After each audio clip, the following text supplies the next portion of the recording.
여러분 안녕하십니까. 변화와 혁신의 리더십 제10차 강의를 시작하겠습니다. 코로나 사태 이후 우리 삶의 양식도 많이 변한 것 같습니다. 위생과 청결에 더 신경을 쓰면서 코로나 외에 감염병, 눈병, 독감 등이 많이 줄었다고 합니다. 마스크 착용이나 손 자주 씻기가 매우 중요한 것 같습니다. 한편 비대면으로 경제나 교육 및 사회활동을 하는 대비 태세도 더 많이 준비되어야 할 것 같습니다. 현재 세계 각국의 사태가 지속된다면 불황에 따른 실업과 식량 부족으로 인한 대기근을 걱정하지 않을 수 없습니다.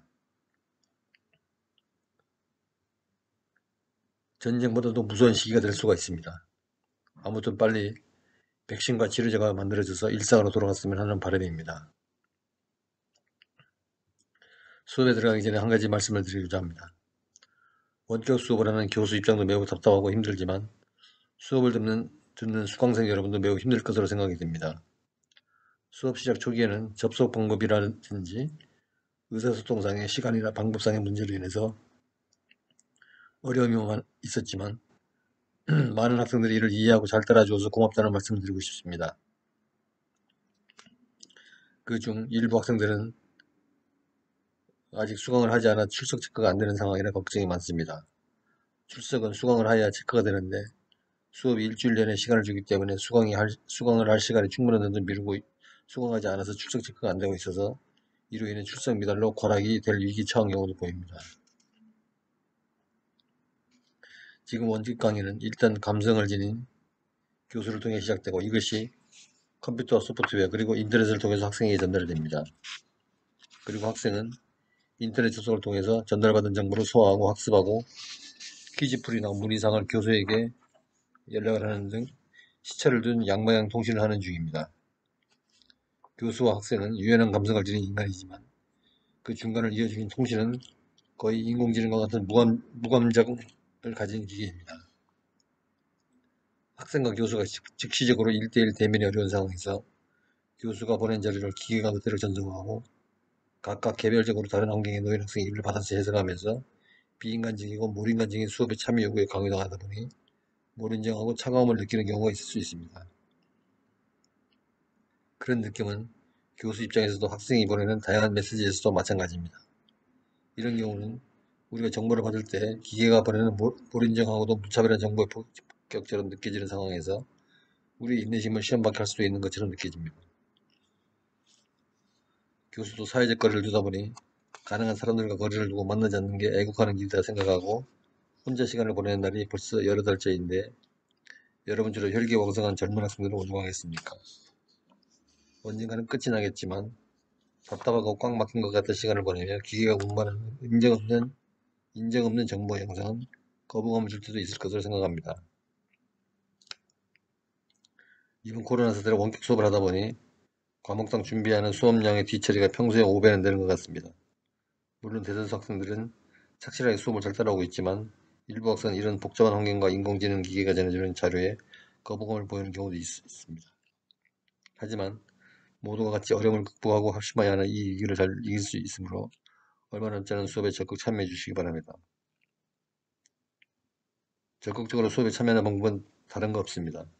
해당 주차 수업에 참여해서 비디오 잘 보고 수업 범위 교재를 읽고 퀴즈를 풀어보는 것입니다. 저는 여러분들이 모두 이 힘든 시기를 잘 이겨내고 정해진 학사 일정을 잘 맞춰서 진급과 졸업에 지장이 없이 졸업 후 모두 좋은 직업을 찾아서 훌륭한 리더로 성장하기를 바랍니다. 오늘 강의는 베네트 리더십이 전제라는 주제를 가지고 논의해 볼까 합니다. 우리가 듣는 이번 학기 강의 제목은 변화 혁신의 리더십이죠. 이 제목이 주는 뉘앙스는 여러 개입니다. 변화 혁신의 리더십은 변화 혁신을 가져오는 리더십으로 해석되어서 리더십이 주제의 핵심이 될 수도 있고 한편으로 변화 혁신에 의해서 리더십이 변화할 수 있다는 관점도 생각해 볼 수 있습니다. 어찌됐든 리더십이란 개인이나 조직에 영향을 끼친다는 말이고 영향을 끼친다는 것은 변화를 일으키는 말이니 제목 자체가 주는 뉘앙스도 증언부언하는 것 같아요. 그냥 배운 대로 변화 혁신을 효과적으로 잘 이끌어낼 수 있는 리더십에 대해서 배운다고 생각하면 될 것 같습니다. 벌써 강의가 10주차를 접어들고 있었으니 이번 학기도 3분의 1을 진행하고 있습니다. 오늘 주제는 변화 혁신은 리더십이 전제입니다. 즉 쉬운 말로 하면 변화 혁신을 가져오는 위하는 리더십을 갖추기 위해서 필요한 전제 조건은 무엇인가를 생각해 보는 것입니다. 그런 전제 조건이 딱 이것이다라고 콕 집어서 말할 수 있는 것은 아닙니다. 그러나 최소한 공통적으로 갖춰야 할 요소들은 있을 수 있습니다. 그런 것들에 대해서 살펴보는 것이 오늘 강의의 내용입니다.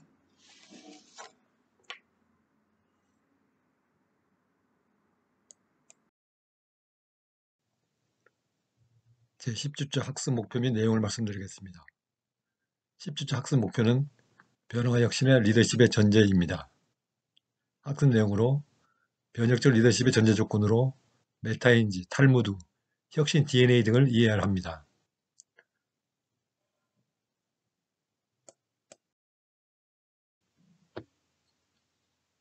오늘 다룰 목차를 보면 먼저 빙산과 얼음 조각이라는 에피소드 한 개를 언급하고 주요 주제로 들어가겠습니다. 변혁적 리더십의 정의를 살펴보고 변혁적 리더십의 전제로 메타인지, 예, 탈무드적 인간, 혁신 DNA, 눈치와 같은 내용을 살펴보도록 하겠습니다.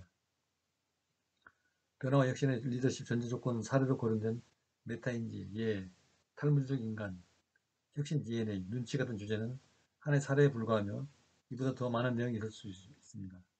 추가로 변화와 혁신의 리더십의 전제 조건이 될 수 있는 것이 무엇이 있을 수 있는지를 한번 생각해 봐야 할 과제가 되겠습니다.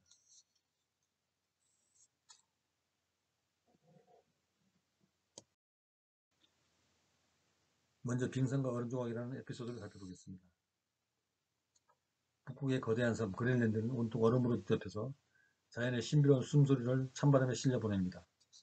이러한 장관을 구경하기 위해서 사람들은 배로 그린랜드의 근처 바다까지 찾아갑니다. 그린랜드 바다에는 거대한 얼음덩이들이 바다에 둥둥 떠다니는데 이 빙산은 물이 나타난 것의 7, 8배 더 큰 부분이 물속에 잠겨 있습니다.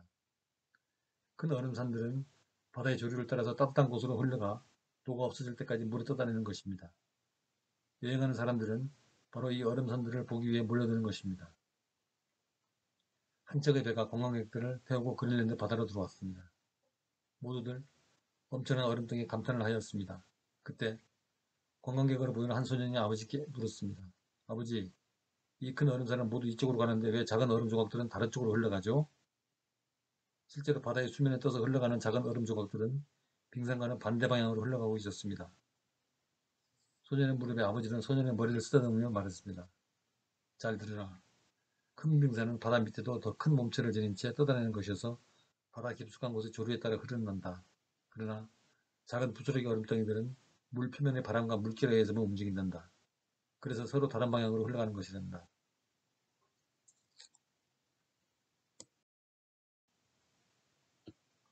이 에피소드가 주는 의미는 무엇일까요? 우리는 표면적으로 보이는 바다의 실제 조류 방향은 반대 방향으로 흘러갈 수 있다는 것입니다. 그래서 변화의 방향을 생각할 때 표면적으로 보이는 것을 그대로 믿어서는 안 되고 주의 깊게 살펴서 변화의 방향을 감지해야 한다는 것입니다. 만약에 어떤 사업에 투자를 할 때 표면적으로 보이는 변화 방향을 그대로 믿고 투자했다가는 실패할 염려가 있습니다. 정확하게 큰 흐름을 분석하고 판단해서 정확한 타이밍에 정확한 방향에 투자를 할 경우 대성공을 가져올 수가 있다는 것입니다.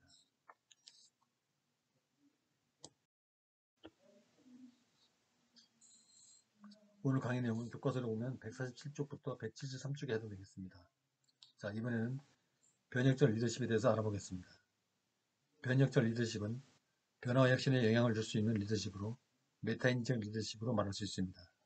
메타인지는 리더가 자신을 모니터하며 통제하는 활동이므로 리더가 리더십을 발휘함에 있어서 자신을 계속 모니터하며 통제하는 활동으로 볼 수 있습니다. 그러므로 그런 활동은 리더가 되는 리더십이라고 말할 수 있습니다. 즉 리더인 자신을 통찰하는 나만의 고유한 리더십이라고 말할 수 있습니다. 최근에 등장한 베테랑 축구 감독인 박항서의 리더십이 그것입니다. 그러므로 결국 변혁적 리더십은 독특하고 유니크한 리더십으로 창의적이자 유일무이한 자신만의 리더십입니다. 변혁적 리더십은 그럼 어떤 사람인가요? 아니, 변혁적 리더는 그럼 어떤 사람인가요? 바로 프랑스어로 브리컬러라는 사람입니다. 브리컬러는 문제가 생기면 필요한 방법을 찾아 스스로 해결하는 사람을 말하는데 영어로 표현하면 Jack of all trades or kind of professional do-it-yourself person이라고 합니다.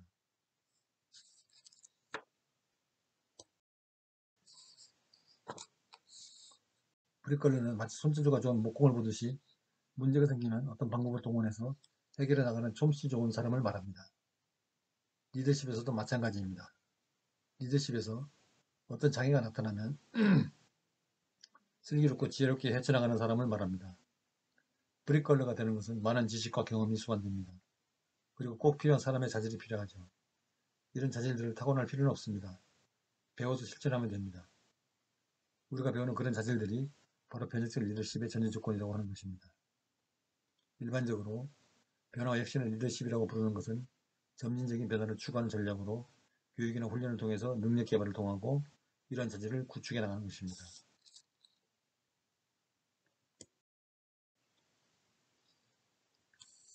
그러면 변혁적 리더십의 전제에 대해서 알아보겠습니다.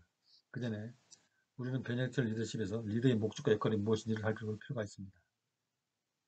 변혁적 리더십에서 리더의 목적은 첫째, 조직을 기민하게 하고, 둘째, 전략을 일관되게 하며, 셋째, 업무를 완수하게 하고, 넷째, 역량이 개발되게 하는 것입니다. 그리고 변혁적 리더십에서 리더의 역할이 네 가지가 있습니다. 이 네 가지는 머리 글자만 따면 FCCE 이렇게 됩니다. 첫째 F는 패실리테이터라는 것으로 촉진자를 말합니다. 두 번째 C는 코치입니다. 세 번째 C는 컨설턴트, 즉 상담가입니다. 네 번째 E는 에듀케이터로 육성가를 말합니다. 이를 하나씩 살펴보겠습니다. 첫 번째 패실리테이터는 촉진자, 조력자, 주동자, 조성자의 뜻을 지닙니다. 사람과 사람 사이 상호작용이 활발하게 이루어지게 하여서 창조적인 성과를 끌어내는 행위를 수행하는 자를 말합니다. 그러므로 워크아웃 리더, 프로세스 체커, 기록을 정리하는 자로서 서기, 타임키퍼, 발표자 역할을 수행하는 자를 말합니다. 두 번째로 코칭입니다. 코칭은 고객의 개인적 전문적 가능성을 극대화시키기 위해서 영감을 불어넣고 사고를 자극하는 창의적인 프로세스 안에서 고객과 파트너 관계를 맺는 것을 말합니다. 즉 개인과 조직의 잠재력을 극대화해서 최상의 가치를 실현할 수 있도록 돕는 수평적 파트너십이며 고객의 현재 상태에서 목표 상태에 도달하도 함께하는 보다 개인화된 서비스라고 할 수 있습니다. 운동선수의 코칭 등을 의미합니다. 세 번째 컨설턴트입니다. 상담가입니다. 상담가는 어떤 분야의 전문적인 지식을 갖춘 사람이 고객을 상대로 상담하고 조언하는 일을 말합니다. 상담을 의뢰하는 자는 상담을 참조해서 자신의 결정을 하도록 하게 합니다. 의뢰자에게 광범위한 지식과 옵션을 제공해서 의뢰자가 결정을 하도록 합니다. 네 번째로 에듀케이터, 즉 육성자를 말합니다.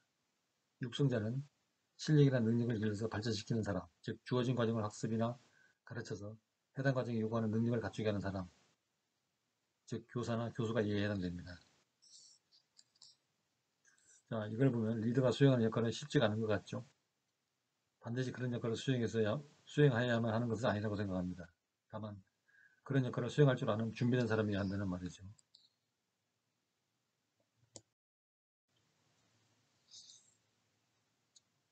다음은 두 번째 주제로 변혁적 리더십의 전제를 살펴보겠습니다. 변화와 혁신의 리더십을 가져오는 전제 조건으로 수많은 것이 있겠지만 저는 여기서 5가지만 예를 들고자 합니다. 그것은 메타인지, 예, 탈무드, 혁신 DNA, 눈치입니다. 긍정적인 변화를 주는 변혁의 리더십을 수행하기 위해서는 리더 자신의 사고나 행동을 모니터하고 통제하는 능력, 즉 예를 갖추는 것, 탈무드적 인성을 갖추기, 벽돌 찍듯이 손대며 혁신을 가져오는 DNA 설계도 같은 준비, 그리고 주변의 환경과 변화를 재빨리 알아채고 행동에 옮기는 눈치입니다. 변혁적 리더십의 전제 조건으로 이상 언급한 것보다 더 많은 것들이 있을 수 있습니다. 그것이 무엇이 될 수 있는지 한번 생각해 보면서 다음 강의를 들어주시기 바랍니다.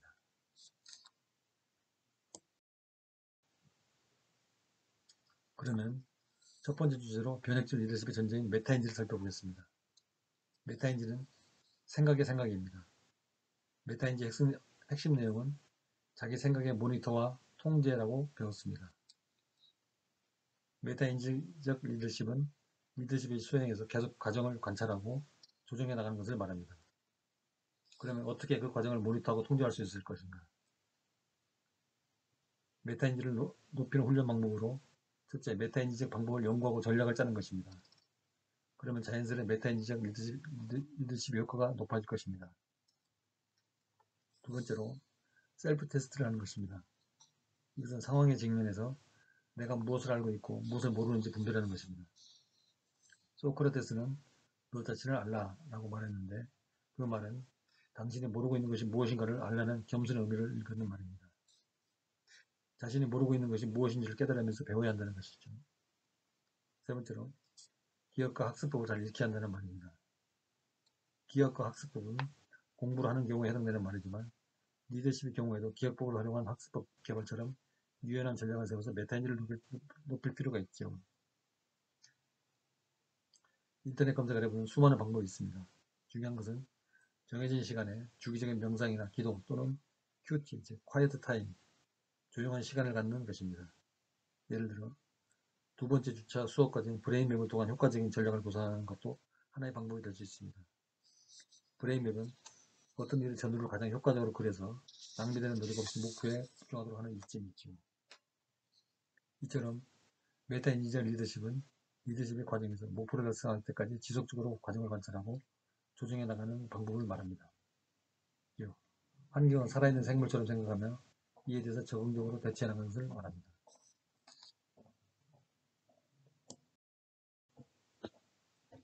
두 번째로 편협적 리더십의 전제는 예의입니다.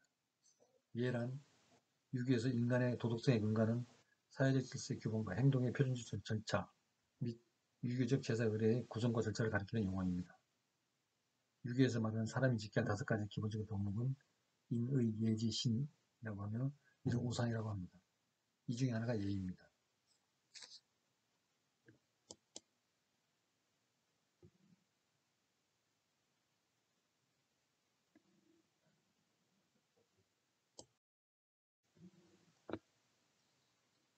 리더십도 인간관계의 연장입니다. 인간관계에서 가장 중요한 것은 사람과 사람 사이의 관계입니다. 사람과 사람 사이의 관계를 맺어주는 것은 여러 요인이 있지만 그 중에 으뜸은 인간관계입니다. 원래 예라는 한자를 풀어보면 보일, 시, 구불곡, 콩두자를 의미하며 제사상에 머리를 숙이는 것을 보여줍니다. 영어로 manners, courtesy로 처세술, 예절의 의미로 사용됩니다. 인간관계는 세계인의 공통 언어입니다. 선후배 간의 질서, 언어 사용, 관습적인 규칙의 위반은 사회인에게 큰 분노를 가져오기도 합니다. 그런 것들은 인간관계의 기본인 예절에 바탕을 두고 있기 때문입니다. 기본적인 예의를 시종일관 잘 지키는 것은 인간관계의 흐름을 잘 유지하는 윤활유와 같습니다.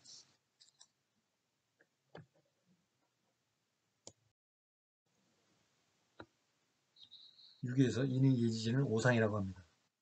오상은 사람이 지켜야 할 5가지 기본적인 덕목을 말합니다.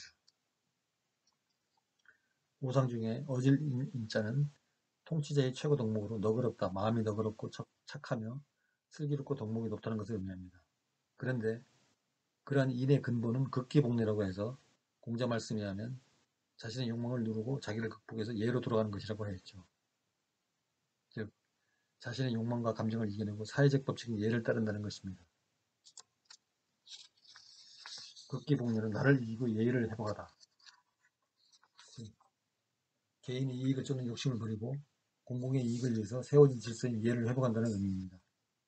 그런데 그러면 예의 근본은 무엇일까요? 그것은 바로 겸손히 마다하며 받지 않거나 남에게 양보하는 마음이라고 합니다. 사양지심이라고 할까요? 이니 근본이 예라는 사실은 이처럼 매우 중요한 의미를 지닙니다.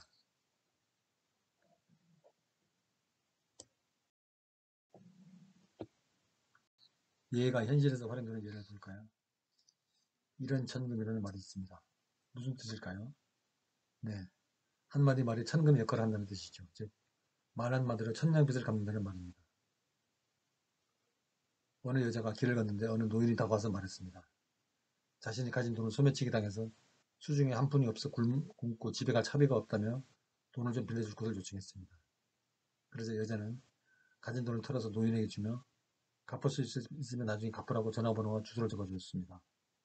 6개월 후 이 사실을 까맣게 잊고 있던 여자는 어느 변호사 사무실로부터 편지 한 통을 받았습니다. 거기에는 그가 전에 돈을 빌려준 노인의 유언장과 함께 수십억 달러에 달하는 수표가 들어있었습니다. 노인이 숨을 거두며 자신의 전 재산을 이 자비심이 강한 여자에게 남겨주었던 것입니다. 비록 행색이 거짓골인 적선을 하던 노인이었지만 그 여자는 그를 존중하고 측은지심을 발휘해서 예를 다함으로 인해서 복을 받은 것입니다.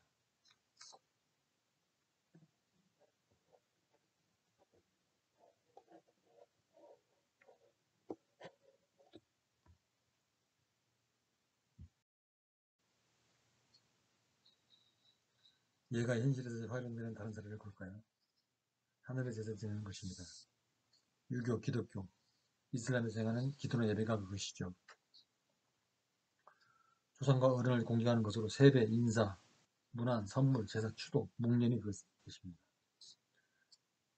자리양보하거나 어른을 모실 때 자석을 배치하거나 자석 배치도를 그려서 존중하거나 순서를 지키거나 은혜를 기억하거나 보온하거나 숨은 선행을 하거나 신독하거나 신독은 즉 아무도 없을 때 스스로 조심하는 것입니다. 절제하거나 인정하거나 존중하거나 하는 것을 말합니다. 만약에 살인범이 부모라면 어떻게 예를 차리나 이 문제를 생각해 보십시오. 살인범의 자식은 면회를 가서 이렇게 말할 것입니다. 아버님 건강에 유의하십시오 라고 말할 것입니다.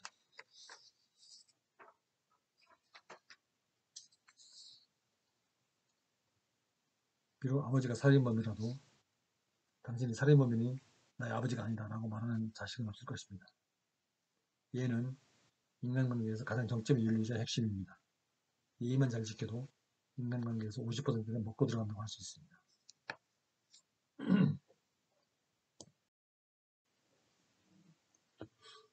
예가 현실에서 활용되는 또 다른 사례를 볼까요? 가난한 자는 비굴하게 되기 쉽고 부자는 교만하기 쉽다. 가난해도 그 생을 즐기고 부자라도 예, 즉 사람이 해야 할 도리를 존중해야 할 것이다 라고 논에서 말하고 있습니다. 한국의 부자 경주채 씨는 무려 300년간 만석 이상의 부를 유지했습니다. 부자는 단순히 재테크의 문제는 아닙니다. 특히 300년 이상 부를 유지한다는 것은 철학이 있어야 가능합니다. 경주채 씨 예를 보면 이를 잘 알 수 있습니다. 경주채 씨에게는 대대로 전해오는 가훈을 통해서 이를 간접적으로 알아보기로 하겠습니다. 첫째, 과거는 못해 진사 이상은 하지 말라는 것입니다. 권력이란 칼날 위에 서 있는 것과 같기 때문에 가능한 멀리 해야 한다는 것이 그 의미입니다. 자칫 잘못하다가 집안이 몰려갈 수도 있다는 것입니다. 그렇다면 아예 멀리하면 되지 무슨 이유로 그 어려운 진사시험에 합격하려는 것일까요? 조선시대는 철저하게 양반이 지배하던 사회입니다. 양반이 되지 않고서는 신분이나 부를 유지할 수 없습니다. 또 학문을 해야만 사물의 이치를 깨달을 수 있고 그래야만 부를 유지할 수 있는 것입니다. 지식과 최소한의 계급을 갖되 권력과는 일정 거리를 두는 것이 비결인 셈이죠. 부자들이 다른 것보다 자식 교육에 목숨을 거는 것도 이 때문입니다. 또 지금처럼 지식과 부가 비례하는 사회들은 더욱 그러합니다.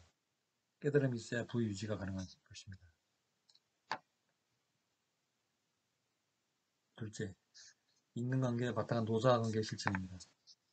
최씨 가문 사람들은 지금까지 최진립 장군을 그림자처럼 따라다니며 온갖 시중을 들다 마지막에 장군과 함께 죽은 충실한 노비 옥동과 기별에 대해 제사를 지내주고 있습니다. 최근에는 이졸이 다음전에 이졸을 위한 불멍비까지 세워주었다고 합니다. 현대밭의 노인에게 이런 대접을 하는 것은 다른 가문에서는 찾아보기 힘든 일입니다.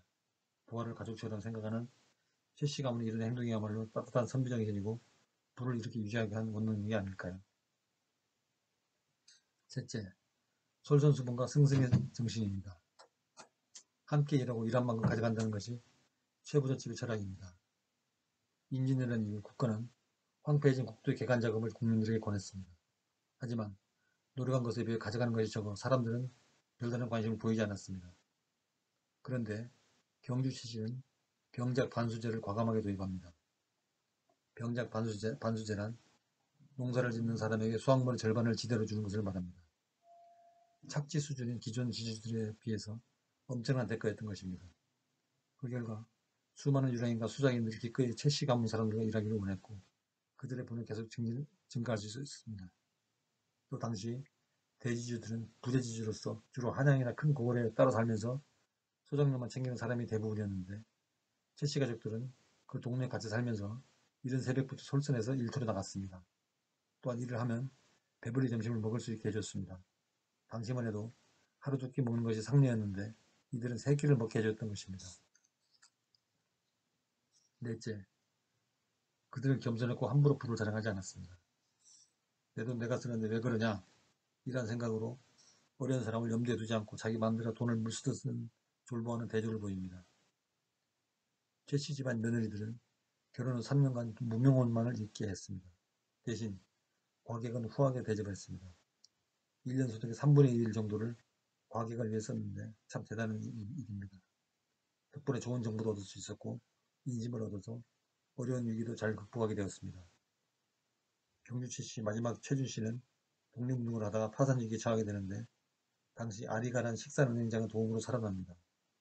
그가 경주 최씨를 도운 이유는 최부자가 예뻐서라기보다 주위 사람들의 신망을 얻고 있는 그 사람이 파산하게 되면 민심이 흉흉해질 것을 우려했기 때문입니다.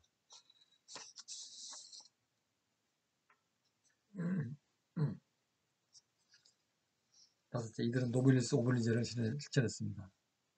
1671년 나라에 큰 흉년이 들었습니다.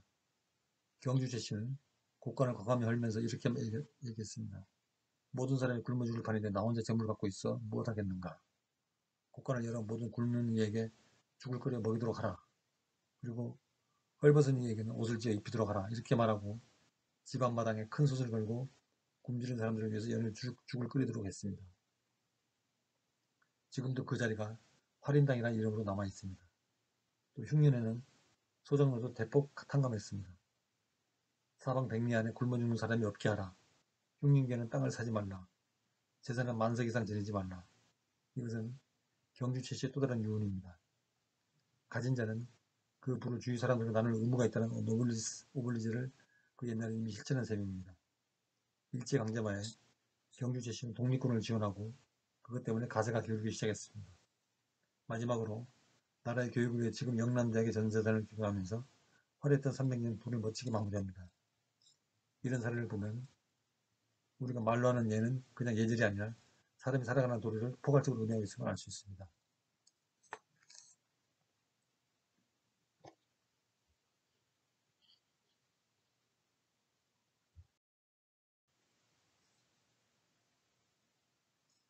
또 다른 모습의 예를 살펴보면 말에 나온 김에 제가 가장 좋아하는 논의 글귀를 보면 논어 위령공편에 기소불용 물시여인이라는 말이 있습니다. 그 의미는 내가 하고 싶지 않은 일을 다른 사람에게도 시키지 말라는 것입니다. 사람은 귀하건 천하건 남자건 여자건 간에 내가 하기 싫은 일은 남도 하기 싫은 부분입니다. 이런 이지를 잘 알고 사회생활에서 예를 실천하면 리더십을 더욱 효과적으로 활성화시키는 원동력이 될 수 있으리라고 믿습니다. 비디오 2에서 수업이 계속됩니다.